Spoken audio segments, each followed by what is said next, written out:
चलो ये जो हम अभी ले रहे हैं वो यहाँ पे जो एक लाइन की हुई है वो क्या है, दो माध्यमों को अलग करने वाली सतह है।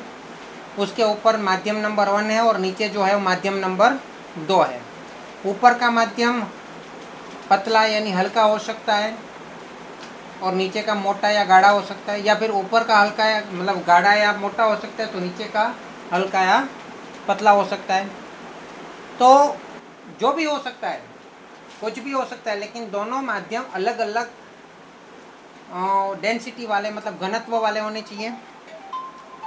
दोनों माध्यम अलग अलग घनत्व वाले होंगे तो उसके अंदर हम जब आपात किरण को आपात करेंगे तिरछा, तो उसका वक्रीभवन मतलब अपवर्तन होगा। तो हम यहाँ पे एक तिरछा प्रकाश का कोई एक किरण डालेंगे तो आपात बिंदु में से वो सीधी जाने की जगह थोड़ा मुड़ जाएगा, और थोड़ा मुड़ जाने की इस घटना को हम अपवर्तन कहते हैं। तो यहाँ पे जो हमने पहले ऊपर से जो किरण हमने प्रवेश करवाया है, दाखिल किया है तिरछा किरण, वो किरण को क्या बोलेंगे? आपातित किरण बोलेंगे। और जो किरण नीचे निकला है तिरछा मतलब सीधा जाने की जगह थोड़ा मुड़ जाएगा, वो ऐसा जो किरण है उसको अपवर्तन हुआ है, उस घटना को ऐसा कहेंगे, और उस किरण को अपवर्तित किरण कहेंगे।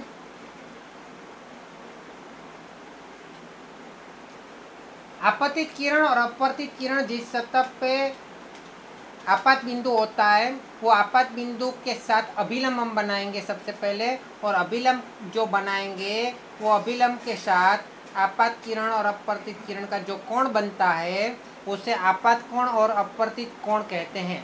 आपतन कोण और अपवर्तन कोण कहते हैं।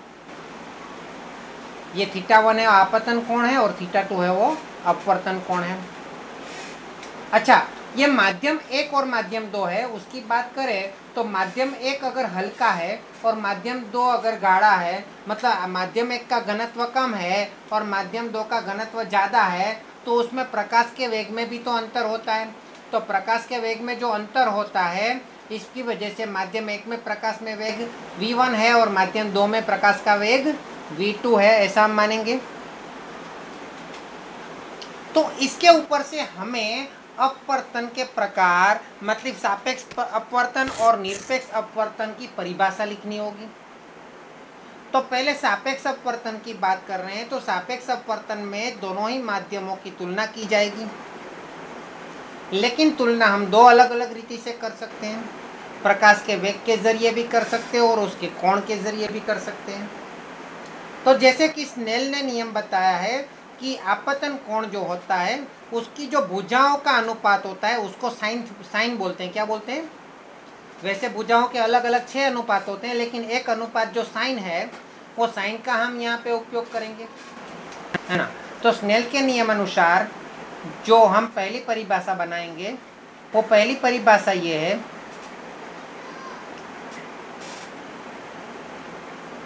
कि आपतित कोण θ1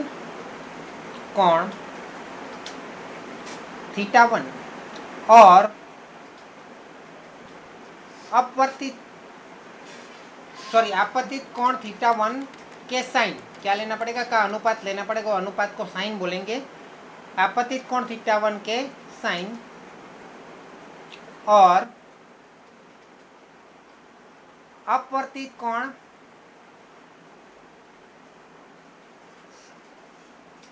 θ2 के साइन के अनुपात को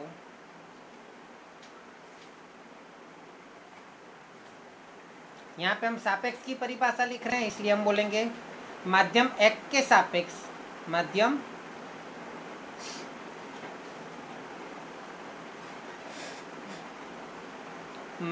2 का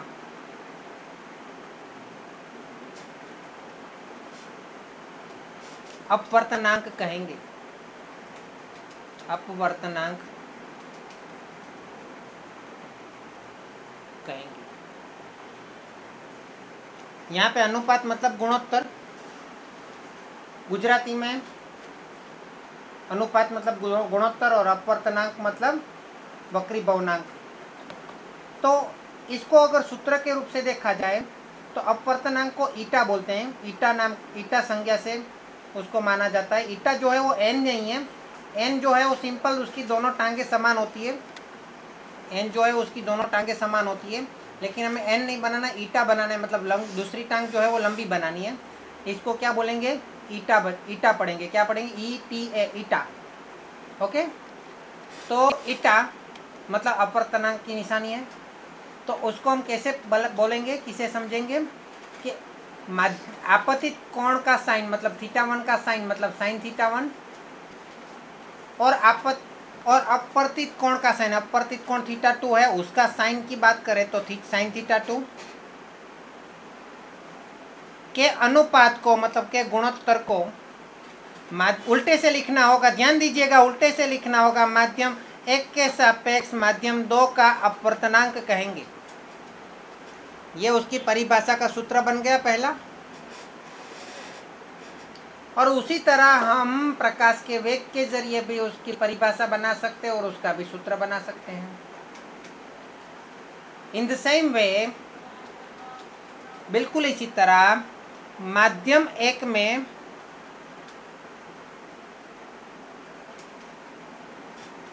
प्रकाश का वेग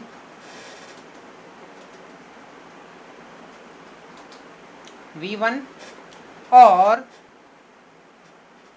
माध्यम 2 में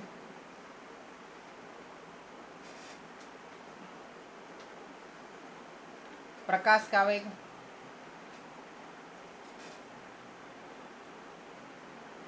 v2 के अनुपात को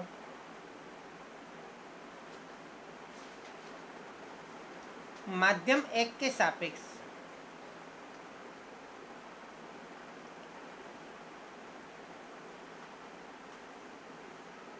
माध्यम 2 का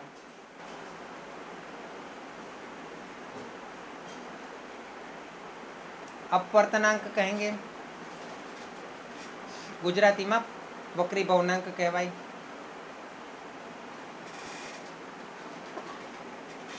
तो इसी को सूत्र के हिसाब से बनाए तो माध्यम 1 में प्रकाश का वेग v1 है और माध्यम 2 में प्रकाश का वेग v2 है। उन दोनों के अनुपात को माध्यम उल्टे से लिखना है, माध्यम 1 के सापेक्ष माध्यम 2 का अपवर्तनांक कहेंगे।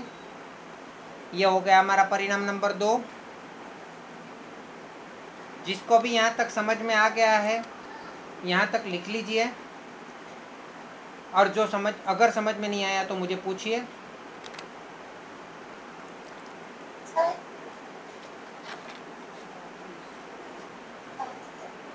चलो, तो यहाँ पे हमने परिणाम नंबर 1 और 2 को अलग से लिख लिया है। तो उसकी बात करें तो हम यहाँ पे पहले परिणाम में और दूसरे परिणाम में दोनों ही माध्यमों के बारे में हमने तुलना की है। पहले में हमने उसके कोण के अनुपात के लिए तुलना की और दूसरे में उसके अंदर प्रकाश के वेग की तुलना की है। लेकिन जब हम तुलना करते हैं तो हमें सापेक्ष अपवर्तनांक मिलता है, लेकिन हमें परफेक्टली तो अपवर्तनांक किसी के सापेक्ष नहीं चाहिए, किसी की तुलना में नहीं चाहिए, तो उसको हम निरपेक्ष अपवर्तनांक बोलेंगे। और निरपेक्ष अपवर्तनांक ढूंढने के लिए हमें माध्यम 1 को फिक्स रख देना पड़ेगा। क्या रख देना पड़ेगा? फिक्स कर देना पड़ेगा। माध्यम 1 को क्या कर देना पड़ेगा? फिक्स कर देना पड़ेगा। और माध्यम 2 जो है उसको बदलते रहना पड़ेगा। अगर हमें माध्यम हम क्या करेंगे, फिक्स जो माध्यम 1 का जो है वहाँ पे निर्यात ले लेंगे। निर्यात मतलब शून्य अवकाश है ना। निर्यात मतलब शून्य अवकाश, मतलब ना हवा है, ना पानी है, ना कांच है, कुछ भी नहीं है, ना केरोसिन है, ना डायमंड है, कुछ भी नहीं है। मतलब जहाँ पे हवा भी नहीं है उसे निर्यात कहते हैं। उसको माध्यम 1 में हम निर्यात ले लेते हैं। और निर्यात में प्रकाश का वेग हमें पता है कितना है, 3 × 10⁸ मीटर प्रति सेकंड स्क्वायर। उसको हम मान लेंगे, कितना मान लेंगे? c मान लेंगे। क्या मान लेंगे? प्रकाश का वेग निर्यात में कितना है? c बराबर निर्यात में प्रकाश का वेग, निर्यात में प्रकाश का वेग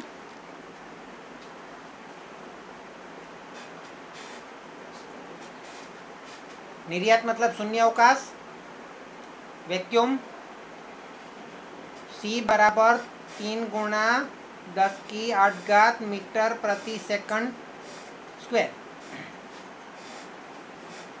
सॉरी मीटर प्रति सेकंड आएगा, वेग है। तो यहाँ पे v1 जो है ना उसको ऊपर से ऊपर की जगह नीचे, पहले v1 का नीचे रख के देखेंगे और v1 का कितना आंसर आ रहा है, उसके बाद v2 को रख के देखेंगे v2 का कितना आंसर आ रहा है। तो यही सूत्र नंबर 2 है, वहाँ पे हम v1 की जगह v1 की जगह मतलब माध्यम 1 की जगह तो c रखेंगे, लेकिन माध्यम जो दूसरा है उसकी जगह पे हम v1 रखेंगे। तो उसको क्या बोलेंगे, माध्यम 1 का अपवर्तनांक बोलेंगे, है ना।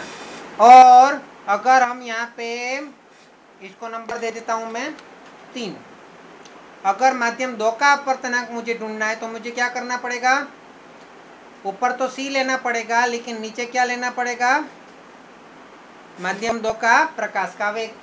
तो उसका नंबर दे दिया हमने 4। तो हमें इसको हम बोलेंगे निरपेक्ष अपवर्तनांक। तो पहले आपको परिभाषा लिखनी होगी, निरपेक्ष अपवर्तनांक।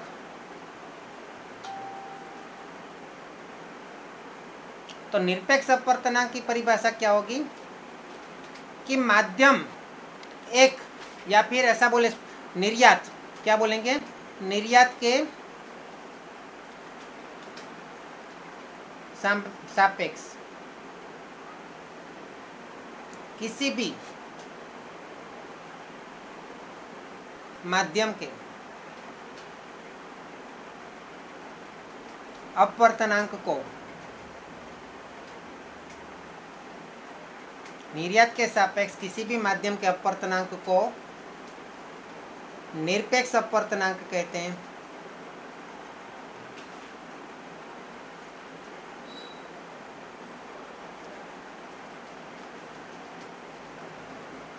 और प्रकाश का वेग का अगर सूत्र को सामने लिए रखा जाए तो यहाँ पे ऊपर c ले लिया है, तो हम लिख सकते हैं इस प्रकार, निर्यात में प्रकाश का वेग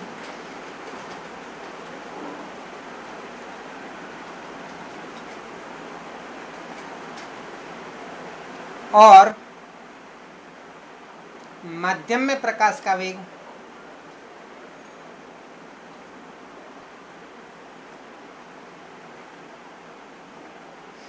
के अनुपात को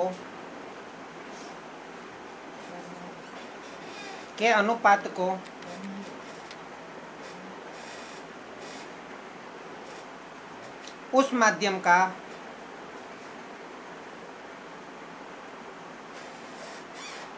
निरपेक्ष अपवर्तनांक कहते हैं।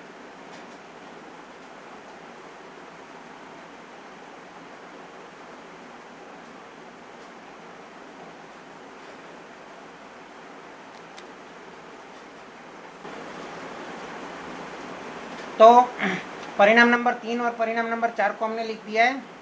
अभी मुझे परिणाम 3 और 4 का अनुपात निकालना है ना, लेकिन उल्टा करना है, परिणाम 4 और 3 का अनुपात निकालना है। क्या करना है, परिणाम 4 और परिणाम 3 का अनुपात, ठीक है। तो लिखेंगे परिणाम 4 और परिणाम 3 का अनुपात लेने पर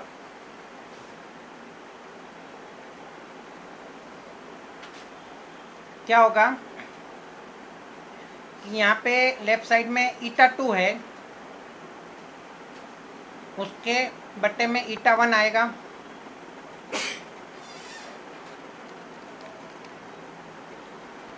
बराबर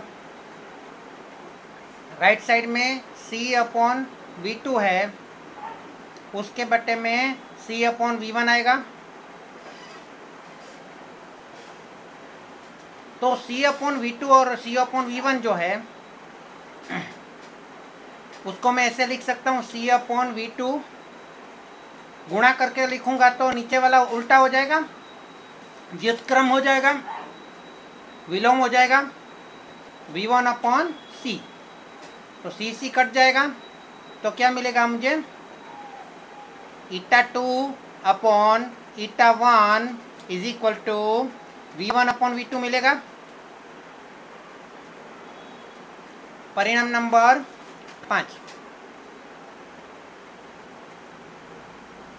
अब ये परिणाम नंबर 5 जो है उसके जैसा कहीं पे मुझे दिखाई दे रहा है, तो हम कह सकते हैं कि परिणाम नंबर 5 में और परिणाम नंबर 2 में V1/V2 समान है। तो परिणाम नंबर 5 और परिणाम नंबर 3 में जो समान है उसको उसके ऊपर से हम क्या लिख सकते हैं, तो परिणाम 5 और परिणाम 3 के ऊपर से दो के ऊपर से परिणाम 5 और परिणाम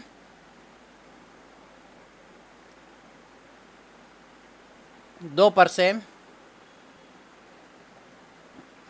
हम लिख सकते हैं कि परिणाम 5 का राइट साइड और परिणाम 2 का राइट साइड समान है। तो परिणाम 5 का लेफ्ट साइड और परिणाम 2 का लेफ्ट साइड भी समान होना चाहिए। तो η2/η1 बराबर η2/1 η2/1। यहाँ पे ईटा करना है, लंबाना है। तो इसको मैं दे देता हूँ परिणाम नंबर 6।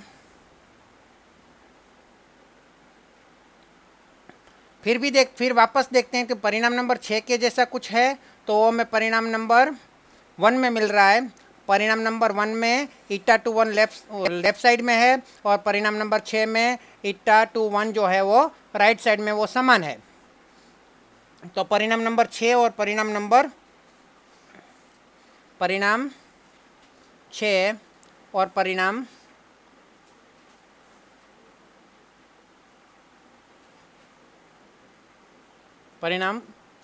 2 1 पर से क्या मिलेगा, परिणाम 1 का राइट साइड और परिणाम 6 का लेफ्ट साइड, उसको हम समान बता सकते हैं। तो sin θ1/sin θ2 बराबर η2/η1। और अब ये η1 को बराबर के इधर लाएंगे और sin θ2 को बराबर के इधर लाएंगे, तो वो डिवाइड में है तो मल्टीप्लाई में आ जाएगा।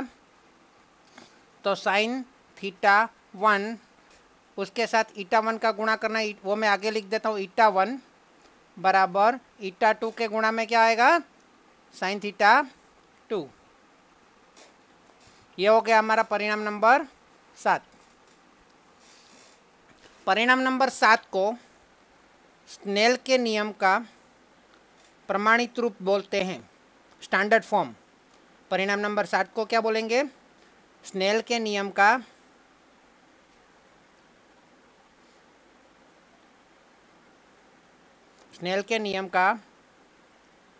प्रमाणित रूप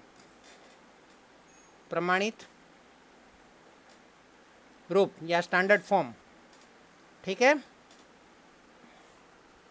तो परिणाम स्नेल के नियम का प्रमाणित रूप क्या है, η1 sin θ1 बराबर η2 sin θ2।